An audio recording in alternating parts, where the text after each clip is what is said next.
A very good morning to all of you.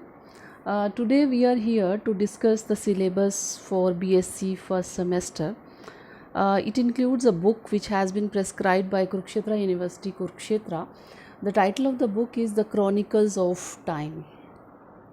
It includes 10 poems.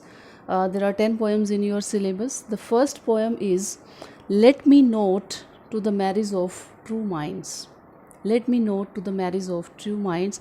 This poem has been written by William Shakespeare. In this poem, William Shakespeare is talking about the true love. He says, if the love is true, if the hearts are pure, then no obstacle can come in their union. कोई भी obstacle जो है वो उनके रास्ते में जो है उनकी यूनिटी के रास्ते में जो है वो नहीं आ सकता है. So he is just talking about the pure hearts and true love के बारे में हम बात कर रहे हैं. And second poem is death be not proud. Actually generally हम लोग क्या सोचते हैं कि death is the most powerful thing in this world because everybody gets killed, everybody get defeated in before death के आगे जो है सब हार जाते हैं. लेकिन कवि जो है जॉन डन जो है वो यहाँ पर डेथ को ही वो इस तरह से उन्होंने पोर्ट्रे किया है कि जैसे डेथ जो है that is a powerless thing. It doesn't have the power. It कहते हैं कि जो डेथ है इट गेट्स किल इटसेल्फ. ये तो खुद ही मर जाती है. It's just like a sound sleep. ये तो एक साउंड स्लीप के जैसा है. So we will read about the death in a different way. एक अलग से तरीके से हम डेथ के बारे में जो है we will come to know through this poem. And the next poem is on his blindness, which has been written by John Milton. And the fourth poem is The Retreat, which has been written by Henry Wagon. And fifth poem is you will come to know about The Shed Well, which has been written by John Dryden ने लिखा है. And sixth poem is Know Then Thyself, which has been written by Alexander Pope. Alexander Pope ने लिखा है Know Then Thyself. Actually in this poem he says he is addressing to the worldly people. वो लोगों को address कर रहे हैं कि actually generally what happens, we try to find out कि why God is doing this, how God is doing this. Now in this poem Alexander Pope जो है वो हम सबसे ये कहना चाह रहे हैं कि try to know yourself first of all. You need to have an introspection. पहले अपने अंदर झांकें, then try to know about the mysterious ways of God. भगवान की जो लीला है, अपरंपार जो लीला है, उसको समझने के लिए सबसे पहले you should try to know about yourself. अपने बारे में जाने and then automatically you will come to know about God. जब आपने अपने बारे में जान लिया तो आप गॉड के बारे में भी जान जाएंगे. Then seventh poem is there the little black boy. The little black boy जो है this poem has been written by William Blake. इसको विलियम ब्लेक ने लिखा है. Then we have William Wordsworth. William Wordsworth has we all know that he is the poet of nature. He has written on each and every object related to nature. शायद ही कोई ऐसी चीज़ हो nature की जिस पर वर्ड्सवर्थ ने ना लिखा हो. So the title of the poem is 3 years she grew in sun and shower. And the next poem is which is written by P.B. Shelley. P.B. Shelley ने लिखा है. It's about England in 1819. Means what were the condition, what was the situation in England in 1819. इसके अंदर जो है इस particular year के अंदर what was the particular situation, वो क्या situation रही होगी उन दिनों इंग्लैंड के अंदर. He is portraying that picture. And then we have the last but not the least, Crossing the Bar. The next poem is Crossing the Bar, which has been written by Tennyson. Tennyson ने लिखा है. And on this basis जितनी भी हमने poems की हैं, now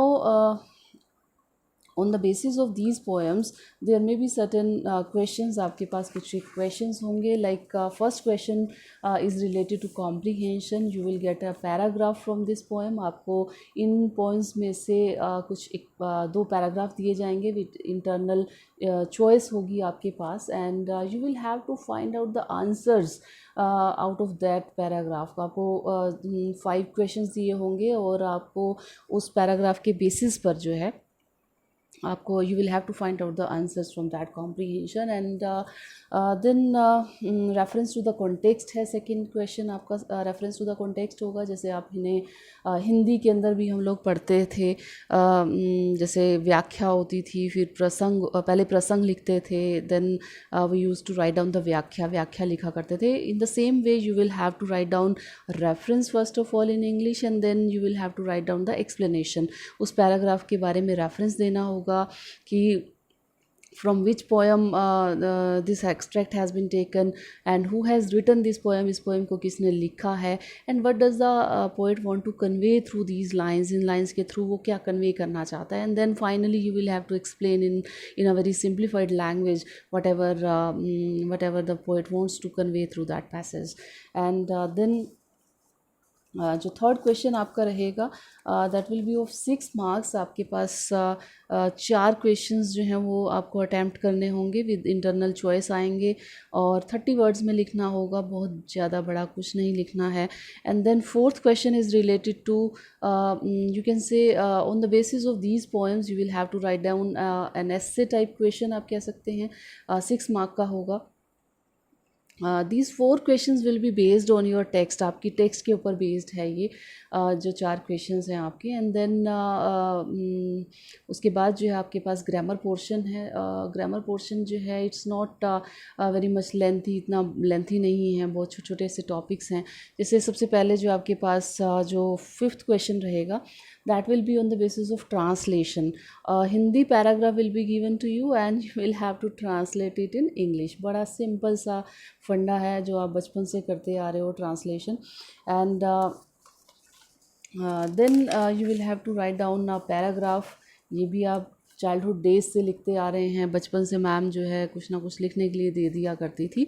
now in the same way you will have to write down a paragraph on some general topics. Topics कुछ भी हो सकते हैं, कोई भी जनरल से हो सकता है, जैसे पॉपुलेशन एक्सप्लोजन हो गया, इंपॉर्टेंस ऑफ कंप्यूटर्स हो गया, रिलीजन एंड पॉलिटिक्स हो गया, स्टूडेंट्स एंड पॉलिटिक्स हो गया, वंडर्स ऑफ साइंस हो गए, को एजुकेशन के क्या फ़ायदे हैं, न्यूज़पेपर रीडिंग के क्या फ़ायदे हैं, अभी रिसेंटली कोविड-19 के फेस से हम लोग गुजरे हैं. दैट पैराग्राफ में भी on the basis of that, उसके बेसिस पर भी हो सकता है. एनी जनरल टॉपिक में be given to you. And then 7th जो आपका क्वेश्चन रहेगा छोटा सा ग्रामर पोर्शन है. 3 आपके पास फ्रेजल वर्ब्स दिए होंगे, and by using those phrasal verbs you will have to make sentences. आपको सेंटेंसेस लिखना है. एंड देन 7th का ही बी पार्ट जो आपके पास रहेगा that will be on the basis of preposition. आप चाइल्डहुड डेज से बचपन से पढ़ते आ रहे हो, ओन का यूज़ कहाँ होता है, एट का यूज़ कहाँ होता है, इन कहाँ यूज़ होता है, इनटू कहाँ यूज़ होता है ना. तो विद क्या है, बाय क्या है, उन you will have to write down the proposition. आपको you will have to fill up the blanks actually. And then we come to the C part of the 7th question. ये जो 7th question है ये आपके पास 10 marks का होगा. 3 marks की आपकी फ्रेजल वर्ब्स हैं, 3 मार्क्स की आपकी प्रपोजिशन हैं, और 4 मार्क्स के आपके रहेंगे. देयर में भी सर्टेन सेंटेंसेस, कुछ सेंटेंसेस दिए होंगे, and you will have to find out the errors out of those sentences. आपको errors find out करके उसको rectify करना है. you will have to correct those errors. आपको उन errors को find out करके उसको correct करना है. you may call it common errors. आप इसको common errors का नाम दे सकते हैं. तो this was something from the grammar portion. तो 2 पोर्शन रहेंगे, एक टेक्स्ट रहेगा आपका और एक ग्रामर पोर्शन रहेगा. I think the whole syllabus is very much clear to you. So this was something about the syllabus. So see you next time in my next video. We will start our syllabus from the very first poem. हम discuss करेंगे अपनी next video के अंदर. Till then don't forget to like, share and subscribe my channel. Thank you. Thanks a lot.